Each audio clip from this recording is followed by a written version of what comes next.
The glass doors of Lakeshore Memorial didn't open. They exploded. 2 paramedics hit the entrance at full sprint, the gurney between them rattling so hard the wheels screamed against the polished tile. Nurses abandoned their stations mid-sentence. An attending physician burst from the break room, stethoscope swinging wildly from his neck. The corridor that had been quiet 30 seconds earlier erupted into the kind of chaos that only happens when death is outrunning medicine. Monitors shrieked. Voices collided. Someone knocked a supply cart sideways trying to clear the path. A security guard pressed himself flat against the wall as the stretcher flew past, and for a single frozen moment, every person in that emergency department stopped what they were doing and stared. Because the man on that gurney, pale, gasping, his designer shirt slashed open by paramedic shears, was not just another patient. His face had been on the cover of Forbes 3 times in the last 2 years. His name sat atop skyscrapers, tech platforms, and philanthropic foundations that spanned the country. Raphael Mercer, billionaire, visionary, CEO of one of the most powerful companies in the Western Hemisphere. Tonight, none of that mattered. Tonight, he looked like what he was, a man whose body was failing him. His skin had turned the color of wet cement. His breathing came in shallow, irregular pulls that barely moved his chest. The cardiac monitor attached to his finger beeped in a pattern that made every nurse within earshot flinch. BP's tanking. We need AB negative. Stat. One paramedic shouted, slamming the chart onto the counter. A nurse grabbed it, her eyes scanning the vitals, her expression hardening with every number. AB negative? That's less than 1% of the population. Someone check the reserve units. Now. Another nurse ran to the supply refrigerator near the back wall, yanked it open, and scanned the shelves. Her silence told the story before her words did. There's nothing. We've been depleted since the expressway pileup on Tuesday. No compatible units anywhere in this building. The attending physician's jaw clenched. He turned toward the charge nurse. Call the regional blood center. Tell them it's a code red transfusion request. Already did. 45 minutes minimum for a courier. 45 minutes. Might as well have been 45 years. Raphael Mercer did not have 45 minutes. 3 floors above the emergency department, Dr. Naomi Delacroix was closing the last patient file of her shift. As chief of hematology at Lakeshore Memorial, her days were measured in lab results, transfusion protocols, and the quiet precision of a woman who had spent her entire career becoming one of the best in her field. She was meticulous. She was calm. She was the person other doctors called when the situation was beyond saving, because somehow she always found a way. Her pager buzzed against her hip. She glanced down. Critical transfusion consult. Bay 4, immediate. She didn't hesitate. She never did. Within seconds she was moving through the corridor, white coat flowing behind her, her heels clicking a steady rhythm against the floor. She had handled emergencies like this 100 times. Rare blood types. Impossible timelines. Lives balanced on the edge of a needle. Pressure was not something Naomi feared. It was something she had been forged inside. She reached Bay 4, pushed through the curtain, and reached for the chart clipped to the foot of the bed. Then she looked up, and the world stopped spinning. Raphael. The chart slipped 2 inches in her grip before she caught it. Her lungs forgot how to expand. Her knees softened beneath her as though the floor had turned to water. Somewhere behind her, a monitor screamed. Somewhere beside her, a nurse called for assistance. But the sound collapsed into a single deafening silence that existed only inside her chest.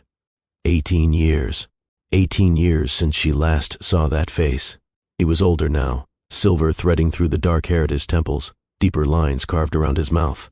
But the scar beneath his left ear, the one he got falling off a ladder as a boy, that was the same. The shape of his jaw, the width of his hands, now pale and motionless against the hospital sheet. Those were the hands that once cupped her face in a sunlit office and told her she was the most extraordinary person he had ever known. Doctor. A nurse touched her elbow. Do you need someone else to take this? Naomi blinked, swallowed, forced the tremor out of her hands through sheer willpower. No, I'm fine. Give me his full workup. Her voice held. Barely. But inside, she was anything but fine. This was not a stranger on her table. This was the man who had been her boss, her confidant, her lover, the man who vanished from her life not through choice, but through the calculated cruelty of someone who decided their love was inconvenient, the man who never knew that when he disappeared he left behind more than heartbreak. He left behind a daughter. The man on that table was dying, and the only person in the world who could save him was a secret he didn't even know existed. Doctor, we've exhausted every compatible unit in the building, the attending said, stepping closer, his voice barely holding its professional composure. AB negative. There's nothing. Regional center says 45 minutes at best. His pressure is cratering. If we don't get blood into him in the next 10 minutes. He didn't finish the sentence. He didn't need to.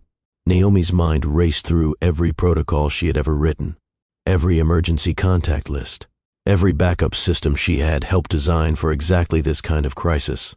Nothing. The rarest blood type in existence and the city's entire supply had been drained. And then, with the force of something far larger than logic, far older than medicine, a thought broke through her panic.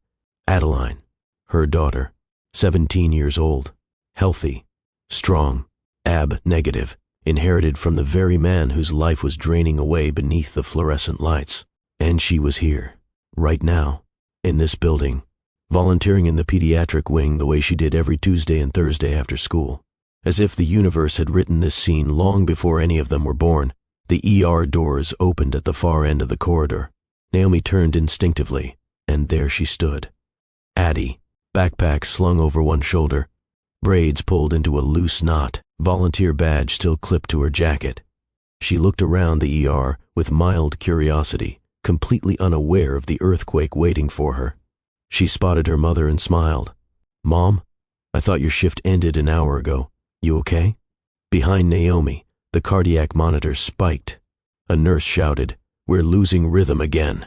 Naomi looked at her daughter, looked at the man on the table, two halves of a truth she had carried alone for nearly 2 decades, standing in the same room for the first time in history. Addie. Her voice was steady, but something beneath it trembled. I need your help. Someone's life depends on it. Addie's expression shifted immediately, the lightness replaced by the same quiet resolve Naomi had seen in her since she was a little girl. She didn't ask unnecessary questions. She didn't hesitate. You need my blood type. Naomi nodded. Then let's go. No fear, no drama, just the unflinching compassion of a girl raised to show up when the world needed her. The same compassion her father once carried, back when his heart still remembered how. As the nurse guided Addie toward the preparation room, Naomi watched her walk away. Her daughter, about to save the life of a man she had never met, a man whose blood already ran through her veins, a man who didn't know she existed. The irony was so heavy Naomi could barely breathe beneath it. Before we go back to where all of this started, I want to ask you something. Have you ever loved someone so deeply that losing them reshaped your entire life? Not just your plans, your identity, the person you became after they were gone. If that resonates with you, drop a comment below with the word resilience. And if you're new to Infinite Love Tales by Mr. White, welcome to the family. Hit that subscribe button so you never miss a story like this. Now, let's go back to the beginning. 18 years before that emergency room changed everything, Chicago was wrapped in the amber glow of October. The trees along Michigan Avenue burned gold and copper, and the lake reflected a sky so wide and blue it made the city feel like it was sitting inside a painting. Naomi Delacroix was 23 years old the first time she walked through the revolving doors of Mercer Holdings. She carried a leather portfolio under her arm, a resume she had rewritten 14 times, and a quiet fire in her chest that had been burning since childhood. She had been hired as a junior data strategist, a title that looked impressive on paper but translated in practice to long hours, minimal recognition, and a desk tucked in the far back corner of the 27th floor. She didn't mind. She wasn't there for comfort. She was there for trajectory. Her grandmother, a Haitian immigrant named Lucienne who cleaned office buildings for 30 years, had raised Naomi and her 2 brothers in a 2-bedroom apartment on the south side. There was never enough money, but there was always enough pride. Lucienne pressed school uniforms with the same iron she pressed everything, firm, deliberate, without apology. She braided Naomi's hair before dawn and whispered the same words every morning like a prayer. You don't wait for doors to open. You become the reason they can't stay closed. Naomi carried those words into every room she entered. And at Mercer Holdings, she entered rooms that weren't designed for women who looked like her. She was one of 3 black employees on the analytics floor. She noticed. She didn't dwell. She worked. She arrived before the lights came on. She stayed after everyone else had packed up. She produced reports that quietly outpaced colleagues with twice her experience. She spotted patterns in datasets that senior analysts overlooked entirely. She asked questions in meetings when others stayed silent, not to perform, but because she genuinely saw angles no one else considered. And slowly, without seeking it, she began to draw the attention of the one person she never expected to notice her. Raphael Mercer was not the kind of CEO who governed from behind closed doors. He walked the floors. He knew people's names.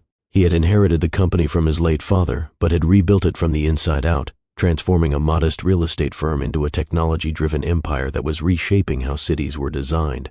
He was brilliant, driven, and carried an energy that was equal parts intensity and warmth, the kind of presence that made you want to work harder, not out of fear, but out of genuine respect. The first time they spoke beyond a passing greeting, the 27th floor was nearly empty. It was past 8 in the evening.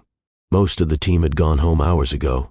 Naomi remained at her desk, refining a presentation she wasn't even assigned to deliver, simply because she believed the data deserved better analysis.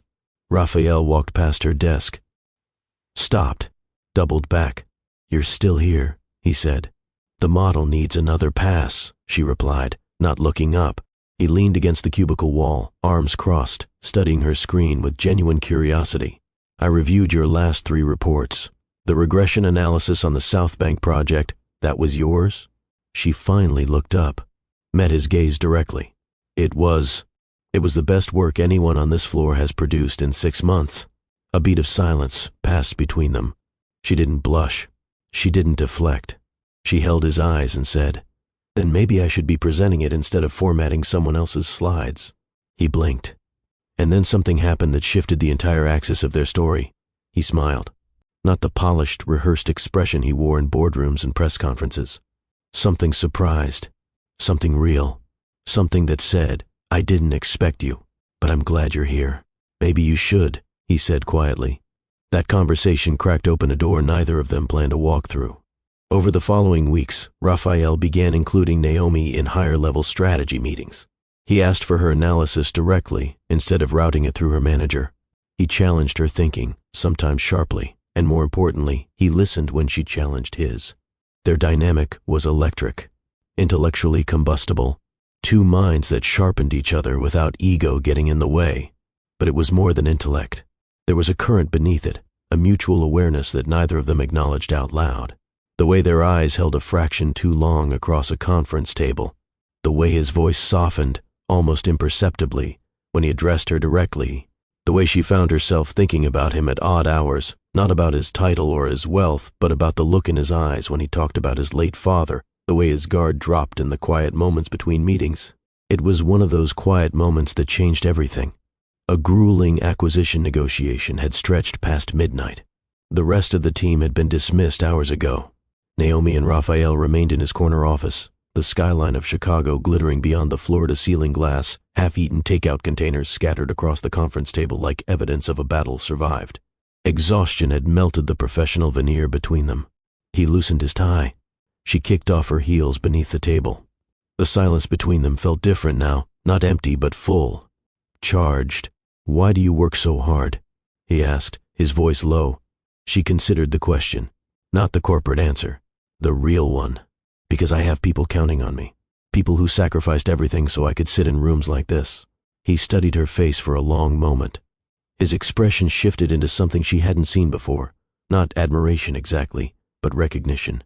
Like he was seeing her for the first time without any walls between them. "You're the most honest person I've ever met," he said. Is that a compliment or a warning? Both. The air between them thinned. He reached across the small distance and tucked a loose curl behind her ear. His fingertips grazed her cheek, and the warmth of that single touch radiated through her entire body. "This is complicated," she whispered. "I know," he said, "but I don't want to pretend I don't feel it." Their first kiss was slow and deliberate, 2 people stepping off a cliff together, fully aware the fall would change everything. It tasted like cold coffee and warm consequence and the terrifying sweetness of something undeniably real. What followed were months of quiet, consuming devotion. They kept it hidden, not out of shame but out of necessity. The corporate world was unforgiving, and their positions made discretion essential. They carved out private spaces inside a public life, dinners at tucked-away restaurants where no one recognized him, dawn walks along the lakeshore before the city stirred, late nights in. His office where conversation drifted from quarterly projections to childhood memories to the kind of silence that only exists between people who feel completely safe with each other. Raphael told her things he had never said aloud, about his father's sudden death and the guilt he carried for not being there, about the crushing weight of legacy, the expectation that he would not just maintain the empire, but expand it, about the loneliness that lived inside wealth like a tenant who never paid rent but never left. Naomi told him about Lucien's hands, cracked and calloused from decades of work no one valued, about watching her brothers struggle in systems that weren't built for them, about her dream to someday use her mind to serve communities that powerful people like him had spent generations overlooking. He didn't flinch. He leaned in. "Then help me change that," he said one night, holding her hand beneath a canopy of string lights on a rooftop they had entirely to themselves. The city hummed below them. The stars above them felt close enough to touch. "Stay with me, and we'll build something that actually matters." She believed him. She believed every word, because when Raphael spoke to her, his voice carried something she had never heard from anyone else, the sound of a man who meant what he said without needing an audience to prove it. Those months were the brightest of her life, not because of the restaurants or the rooftop or the gifts he occasionally left on her desk disguised as office supplies, but because for the first time she felt fully seen, not as a data point, not as a diversity hire, not as a woman who had to prove herself twice as hard to earn half the respect, as herself, completely, without apology. But there was a force gathering in the shadows that neither of them had accounted for, a force far more dangerous than corporate politics or public scrutiny. Her name was Constance Mercer. Raphael's mother was a woman sculpted from ambition, legacy, and an iron-fisted need for control. She had managed her late husband's empire with surgical precision after his death, and viewed her son not as a person but as a project, an extension of her own carefully constructed design. She chose his charities. She vetted his friendships. She influenced his board appointments. Nothing in Raphael's world moved without passing through her hands first. When she discovered the relationship, through a photograph captured by a building security camera showing Raphael and Naomi walking too close, his hand resting too comfortably on the small of her back, she did not confront her son directly. That was never her style. Instead, she dismantled Naomi's life with the cold efficiency of someone pulling weeds from a manicured garden. First came the audit. A fabricated internal investigation flagged Naomi's department for financial irregularities. Documents were altered, digital signatures forged, access logs manipulated by someone with executive-level clearance. Within a single week, Naomi was summoned to a conference room on the 31st floor and informed that her position had been terminated, effective immediately. Grounds: suspected misappropriation of company resources. Naomi sat across from the HR director and the company's outside counsel, her blood running cold. She demanded evidence. They showed her reports bearing her digital signature, signatures she had never placed, transactions she had never authorized, a paper trail designed so meticulously that even she, for one terrifying moment, questioned her own memory. But she knew, looking at the rehearsed expressions across that table, the averted eyes, the carefully worded legal language, she knew with absolute clarity that this had nothing to do with numbers and everything to do with who she was, who she loved, and who did not approve. She tried to reach Raphael. His phone went unanswered. His office, once open to her at any hour, was suddenly inaccessible. When she managed to send a message through a trusted colleague, the response came, but not from Raphael. It came from Constance, a handwritten letter delivered by courier to Naomi's apartment, on cream-colored stationery that smelled faintly of perfume. "My son has been made aware of the situation. He is deeply disappointed by what has come to light. He has asked that you not contact him further. A severance package has been arranged. I trust you will accept it with discretion and dignity." The words blurred through Naomi's tears. She gripped the edges of the paper so tightly it creased beneath her fingers. She knew, with every fiber of her being, that Raphael had not written those words, that he had not been told the truth, that his mother had rewritten the entire narrative the way powerful people always did, quietly, completely, and without a single fingerprint visible to anyone looking from the outside. But Naomi had no proof, no allies left inside the company, no resources to fight a woman who could buy silence the way other people bought groceries. And then 3 weeks later, sitting alone on the cold tile floor of her bathroom at 2 a.m, she discovered she was pregnant. The test trembled in her hand. A faint line, then a stronger one, undeniable. A new life, his life, growing inside her while everything around her crumbled to ash. She tried one final time. She wrote a letter, not to the company, not to Constance, but to Raphael himself. 3 handwritten pages. 18 months of love, truth, and desperate hope poured onto paper that shook beneath her pen. She told him about the baby. She told him about the fabricated investigation. She told him the truth about what his mother had done. And she told him she would wait, for as long as it took, if he would just read the words. The letter was returned 11 days later, unopened, stamped across the envelope in cold mechanical ink, returned to sender. Constance had sealed every door, every window, every crack through which the truth might have reached her son. And Naomi, 24, pregnant, unemployed, and utterly alone, stood in her small apartment holding that returned envelope against her chest and understood, with devastating clarity, that the man she loved was gone, not because he chose to leave, but because someone chose for him. I need to pause here because I know this part of the story hits hard. If you believe that the truth always finds its way to the surface, no matter how deeply someone tries to bury it, type "truth wins" in the comments. And if this story is keeping you on the edge of your seat, smash that like button and share it with someone who needs to hear it. Your engagement helps stories like this reach millions of families on YouTube. Now, let's see what happened next. Naomi did not collapse. She wanted to. God knows she wanted to. There were nights, early ones, when the pregnancy made her body ache and the silence of her apartment pressed against her like a living thing, when she lay on her side and let the grief pour out of her without resistance. She grieved the relationship. She grieved the future they'd promised each other. She grieved the father her child would never know. But grief, Naomi learned, is not the opposite of strength. Sometimes it is the doorway to it. She heard Lucien's voice in the quietest hours, that iron steady whisper from childhood, "You become the reason they can't stay closed." So she got up. Every single morning, she got up.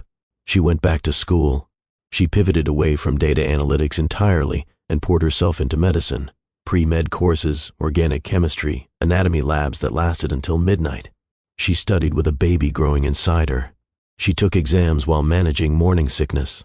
She defended her senior thesis 8 months pregnant, standing at the podium in shoes that no longer fit her swollen feet, delivering the best presentation of her academic life.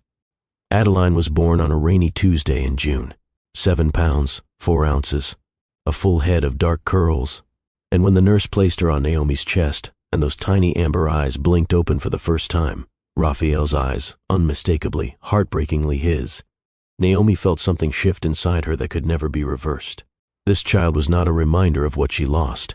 This child was proof that something real had existed, something that mattered, something worth protecting. She raised Addie alone. There is no way to romanticize that. Single motherhood is not a montage. It is 1,000 invisible sacrifices strung together by caffeine and sheer refusal to quit. Late nights rocking a colicky baby while memorizing pharmacology notes. Missing birthday parties because hospital rotations didn't care about cake and candles. Learning to braid hair from YouTube tutorials at 3 in the morning because Lucien's hands were no longer steady enough to show her. But she did it, all of it, without bitterness, without resentment, because Naomi understood something many people never learn. You cannot build a beautiful life on the foundation of someone else's cruelty. You have to pour your own concrete. You have to lay your own stone. She specialized in hematology, the science of blood, of what flows through us and connects us to the people we come from.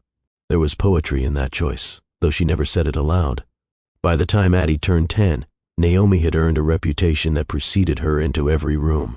By 15, Naomi was chief of hematology at one of Chicago's most respected hospitals. She had published research. She had mentored dozens of young black medical students who saw in her a reflection of their own possibility. And Addie, brilliant, compassionate, wise beyond her years, grew into the kind of young woman who made strangers believe the world might actually be okay. She had Raphael's amber eyes and his high cheekbones. She had Naomi's resilience, her grace, her quiet fire. She volunteered at the hospital's pediatric wing every week. She loved science. She loved people. She carried herself with a steadiness that made teachers and neighbors shake their heads in quiet admiration. Naomi told Addie only the edges of the truth, that her father was someone Naomi had loved deeply, that circumstances beyond her control had kept them apart, that it was not his fault and it was not hers, and someday, when the time was right, She would tell Addie everything. Addie never pressed too hard. She seemed to understand, even as a child, that some wounds need time before they can be touched. But every night, after Addie was asleep, Naomi would sit in the stillness of their apartment and wonder, did Raphael ever sense it? Did some quiet ache in his chest ever pull him toward a truth he couldn't name? Did he ever look at a stranger's face and feel, without reason, that something essential was missing? She didn't know. She couldn't know. But she wondered. Every single night. Present-day Chicago stretched endlessly beyond the glass walls of Raphael Mercer's penthouse. From the 62nd floor, the city looked like a machine, efficient, glittering, perpetual. Cars streaming along Lakeshore Drive, the glow of digital billboards pulsing against steel and glass, the constant hum of ambition that never sleeps. It was everything he had built, everything he had earned, everything anyone could want. And every morning when Raphael opened his eyes, a familiar emptiness settled quietly into his chest like fog rolling in off the lake. His alarm buzzed at 5:30 sharp. He rose from a bed that was always perfectly made, a habit maintained out of discipline, not comfort, and walked barefoot into an expansive living room decorated with glass sculptures, modern art, and furniture that cost more than most people's annual salary. Everything was curated. Everything was precise. Everything was cold. He often stood at the floor-to-ceiling window, staring at the skyline as though waiting for something to appear in the space between buildings. But nothing ever did. He couldn't explain the feeling. It was quiet, but relentless, like homesickness for a place he had never been. Some mornings he sensed the outline of a face he couldn't place. Other days, warmth flooded his chest without any cause, as though his body remembered something his mind could not. A laugh, a touch, a presence that once made the world feel steady. He had no memories from before the age of 25.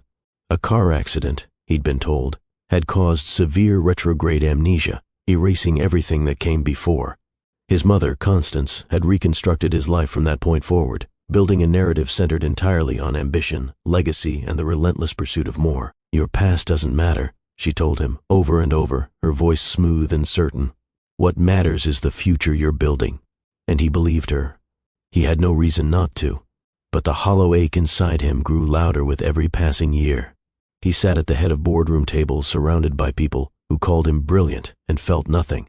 He attended galas in tailored tuxedos, shook hands with senators and celebrities, and returned home to a penthouse where the dining table was always set for one. 3 weeks before the night that would change everything, something strange happened. During an office renovation, a contractor discovered a box of old photographs buried in a storage closet, company events from nearly 2 decades ago. Raphael flipped through them absently, recognizing no one. Group shots, ribbon cuttings, holiday parties. Then his hand stopped. One photograph, a candid shot from what appeared to be a late-night work session, showed a young woman in the background. She was seated at a desk, head slightly turned, caught mid-thought. There was nothing remarkable about the composition, but something about her face made Raphael's breath catch. He stared at the image for a long time. His thumb traced the edge of the photo. A warmth moved through his chest, familiar, aching, impossible to source. He almost asked his assistant to identify her. Then his phone rang, his mother's name on the screen. He answered, and by the time the call ended, the photograph had been placed back in the box. He never looked at it again. But the stirring didn't stop. Here's what breaks my heart about this part of the story. Raphael wasn't a villain. He wasn't a man who chose to abandon the woman he loved or the child he fathered. He was a man whose entire truth had been stolen from him by someone he trusted completely.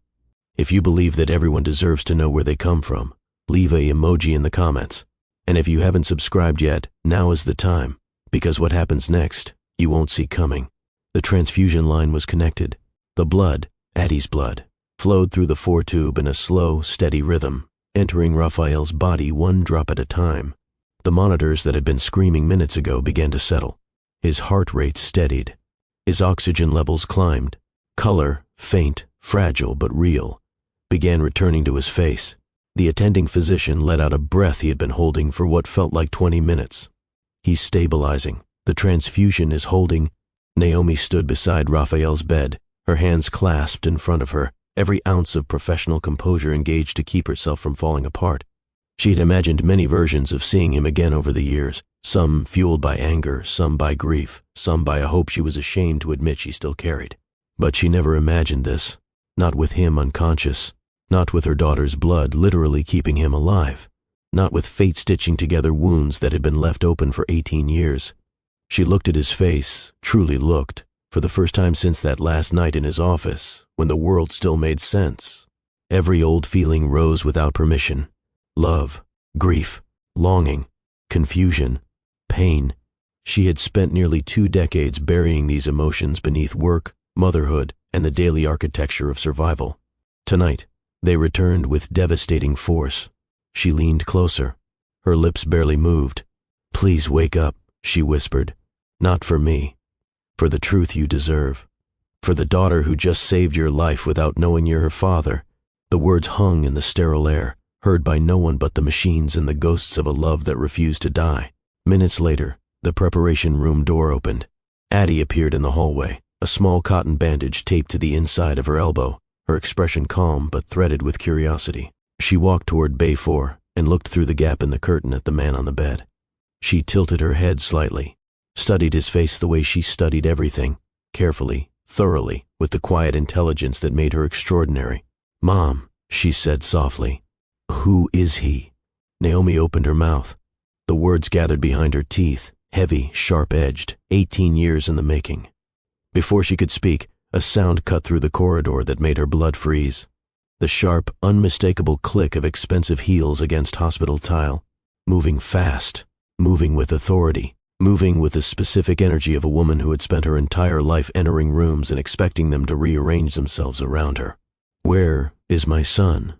Constance Mercer appeared at the end of the hallway like a cold front sweeping across an open plain. Silver hair immaculate, wool coat draped over her shoulders. Eyes already scanning the space for threats, for leverage, for control. She spotted Naomi and froze. Just for a fraction of a second, just long enough for Naomi to see the flash of recognition cross her face. Then, something else. Something Naomi had never seen in that woman's eyes before. Fear, because Constance's gaze had moved past Naomi and landed on Addie. The resemblance was not subtle. It was absolute. Addie had Raphael's eyes, the exact same deep amber, flecked with gold, that Constance saw every time she looked at her own son. The same high cheekbones, the same quiet intensity in her expression. Standing there in her volunteer badge and school backpack, Addie looked like a living verdict, proof of a truth Constance had spent 18 years trying to erase. The silence that followed was the loudest sound in the hospital. Naomi stepped forward. She positioned herself between her daughter and the woman who had once destroyed her life, not aggressively, not theatrically, with the quiet, immovable certainty of a woman who had survived the worst this person could do and was still standing. "His blood type is AB negative," Naomi said, her voice steady as bedrock. There were no compatible units in the hospital. The only donor available, she paused, letting every word land with the precision of a scalpel, was your granddaughter. Constance's composure cracked. A visible tremor passed through her manicured hands. Her lips parted, but no sound came. For the first time in Naomi's memory, the great Constance Mercer had nothing to say. Then, because control was the only language she knew, Constance tried to recover. She reached for Naomi's arm, attempting to pull her aside, her voice dropping to a whisper. "This isn't the time or the place for—" "You chose the time and the place 18 years ago." Naomi did not whisper. She did not shout. She spoke at exactly the volume the truth deserved. "When you forged documents, when you fabricated an investigation, when you destroyed my career, when you returned my letter, the letter that told your son he had a child, unopened." She let the word hang. "You don't get to choose again." Constance's eyes darted sideways, looking for allies, for exits, for any crack in the moment she could exploit. There were none. Behind them, Addie had been watching, listening, and the questions she had carried her entire life, quiet, patient questions she had never pressed her mother to answer, were assembling themselves into a shape she could finally recognize. She looked at Raphael on the bed, looked at her own hands, looked at the trembling woman in the wool coat, looked at her mother. "Mom," she said. Her voice was quiet, steady, the voice of a girl who had always known a piece of her story was missing. "Is he my father?" Constance seized the opening. "This is absurd. This woman is clearly trying to—" My blood type is AB negative. Addie turned toward Constance with an expression so calm, so precise, it stopped the older woman mid-sentence. I've been researching it for a genetics project at school. My mother is B negative. For me to be AB negative, my biological father has to carry the A allele, which means he's AB or a negative. She paused. You can lie to everyone else, but you can't lie to science. The silence that followed was absolute. Constance's mouth opened, closed, opened again. Nothing came out. 18 years of carefully constructed lies, dismantled in 15 seconds by a 17-year-old girl who inherited both her parents' brilliance. Naomi turned to her daughter, the girl she had raised alone, the girl who had just saved a man's life and dismantled a dynasty's deception in the same evening, the girl who deserved the truth, all of it, no matter what it cost.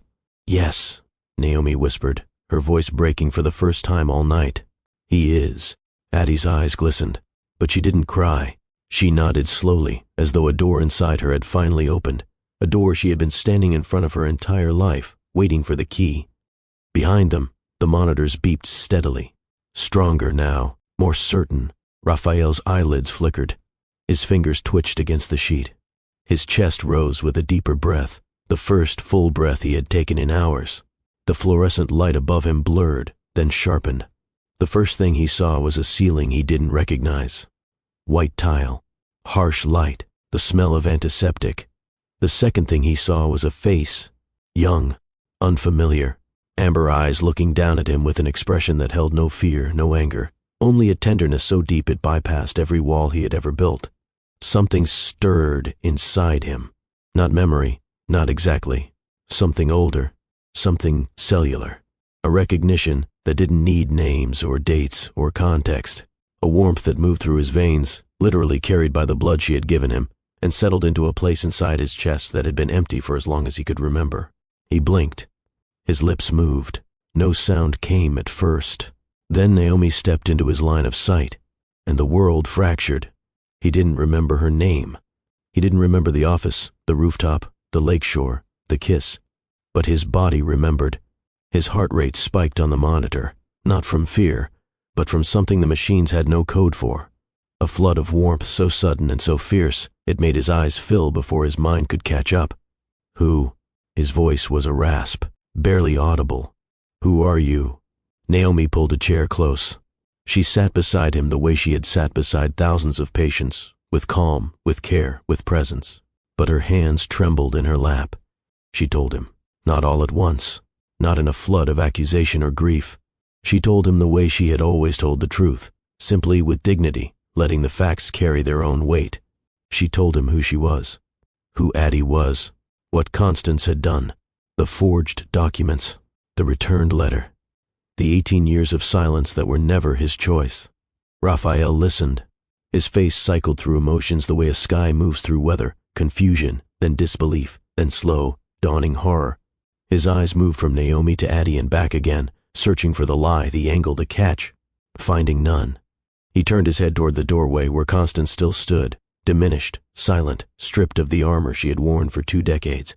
You told me there was nothing worth remembering. His voice was low, controlled, but trembling with something far more dangerous than shouting. You told me my past was empty, that I had no real connections, that I was better off. Constance opened her mouth. Raphael, I was protecting you. You stole my daughter from me. The words came out cracked, broken, like stones pulled from a collapsed building. You stole the woman I loved. You stole my chance to be a father. And you looked me in the eyes every single day for 18 years and told me it was nothing. The silence that followed was not dramatic. It was devastating. The kind of silence that exists after something irreversible has been said, something that can never be taken back, never softened, never explained away. Constance lowered her gaze. For the first time in her life, she had no strategy, no contingency, no escape. Raphael turned back toward Addie, his daughter, the stranger whose blood was keeping him alive, the bridge between everything he had lost and everything he might still find. His eyes filled completely. His jaw trembled. He tried to speak and couldn't. Tried again. Failed. Addie stepped closer. She reached out and placed her hand gently over his, the same hand that had gripped a pen signing billion-dollar contracts, now shaking like a leaf beneath his daughter's touch. "I've been waiting to meet you," she said softly, "my whole life." Raphael broke. Not loudly, not dramatically. The way strong things break, silently, completely, from the inside out. Tears ran down his temples and disappeared into the hospital pillow. His fingers closed around Addie's hand and held on as though letting go would mean losing her again. And in that sterile room, beneath fluorescent lights and the steady beep of machines that measured life in numbers, something immeasurable began. Not a reunion, not a resolution. A beginning. Raphael asked Constance to leave the room. His voice was quiet, final. For the first time in his adult life, he made a decision entirely his own, without her counsel, without her approval, without the invisible architecture of control she had built around him since the day he lost his memory. She went, diminished, silent, the empire of lies she had maintained for 18 years crumbling behind her with every step. When the room was theirs, Raphael looked at Naomi, not as a patient looks at a doctor, not as a stranger looks at a stranger, but as a man who has just been told that the ache he carried every morning, the face he could never place, the warmth that flooded his chest without explanation, all of it had a name, a history, a heartbeat. "Tell me about her," he said, his voice rough with emotion. "Tell me everything." So Naomi did. She told him about the rainy Tuesday in June when Addie was born, about her first word, light, spoken while pointing at a lamp in their kitchen, about the science fair she won at age 12, about the way she braided her hair when she was nervous, about the pediatric patients who lit up when she walked into their rooms every Tuesday and Thursday. Every answer was a gift and a wound at the same time. Every detail was a door opening into the 18 years he would never get back. When she finished, the room was quiet for a long time. "I'm not asking you for anything," Naomi said finally. "I never wanted your money or your name. I just wanted you to know the truth. What you do with it is yours to decide." Raphael looked at her, at the woman who had raised his child alone, rebuilt her life from wreckage, and become one of the most respected physicians in the city, all while carrying a secret that would have broken most people. He looked at her and saw, perhaps for the first time clearly, the full measure of what had been taken from him. "I've spent my entire adult life," he said slowly, feeling like something was missing. "Every morning, every night, every quiet moment in between, I thought it was ambition I hadn't fulfilled, or success I hadn't earned. But it wasn't something—" His voice cracked. "It was someone. It was two someones." Naomi's eyes filled. She didn't look away. She let him see her, fully, completely, without armor, the way she had once done in a sunlit office, a lifetime ago. This was not a fairy tale ending. They both knew that. Raphael had years of therapy, self-discovery, and reconstruction ahead of him. The memory might never fully return. The lost time could never be recovered. Naomi had boundaries to protect and a daughter to shield from the chaos that revelation always brings. Addie had a father to get to know, not as a fantasy or a fairy tale, but as a real, flawed, grieving man who wanted desperately to earn a place in her life. The road ahead was long, uncertain, uncharted, but for the first time in 18 years, it was honest. Some people believe that time heals all wounds, but I've learned, through stories like this one, that time doesn't heal anything on its own. Truth does. Courage does. The willingness to face what was buried, even when it costs you everything you've carefully built. That is what heals. Naomi didn't wait 18 years for a billionaire. She waited for justice. She waited for her daughter to know where she came from. And she waited for the man she once loved to finally be free from the lie that held him captive. Love doesn't always look like a reunion. Sometimes it looks like a woman standing in an emergency room, choosing truth over silence when silence would have been so much easier. Sometimes it looks like a 17-year-old girl offering her blood to a stranger who turns out to be her father. And sometimes, just sometimes, it looks like a man waking up in a hospital bed and realizing that the life he was living was never truly his. The blood that saved Raphael's life that night didn't just carry a rare type. It carried a lineage, a legacy, a love that Constance Mercer tried to erase but couldn't, because some things are written so deeply into who we are that no amount of power, no amount of money, no amount of silence can wash them away. They flow through us. They connect us. They find their way home. Always. If this story moved you, if it made you think about the people in your life, the truths you carry, or the second chances you still believe in, I want to hear from you. Drop a comment and tell me, what would you have done in Naomi's place? Would you have told the truth, even if it could change everything? Your comments, your likes, your shares, They're not just numbers to me. They're how stories like this reach the people who need them most. If you haven't already, please subscribe to Infinite Love Tales by Mr. White and hit that notification bell, because the next story we're telling, it might just be the one that changes your perspective forever. Until next time, remember, the truth may be buried, but it always finds its way to the surface. Always.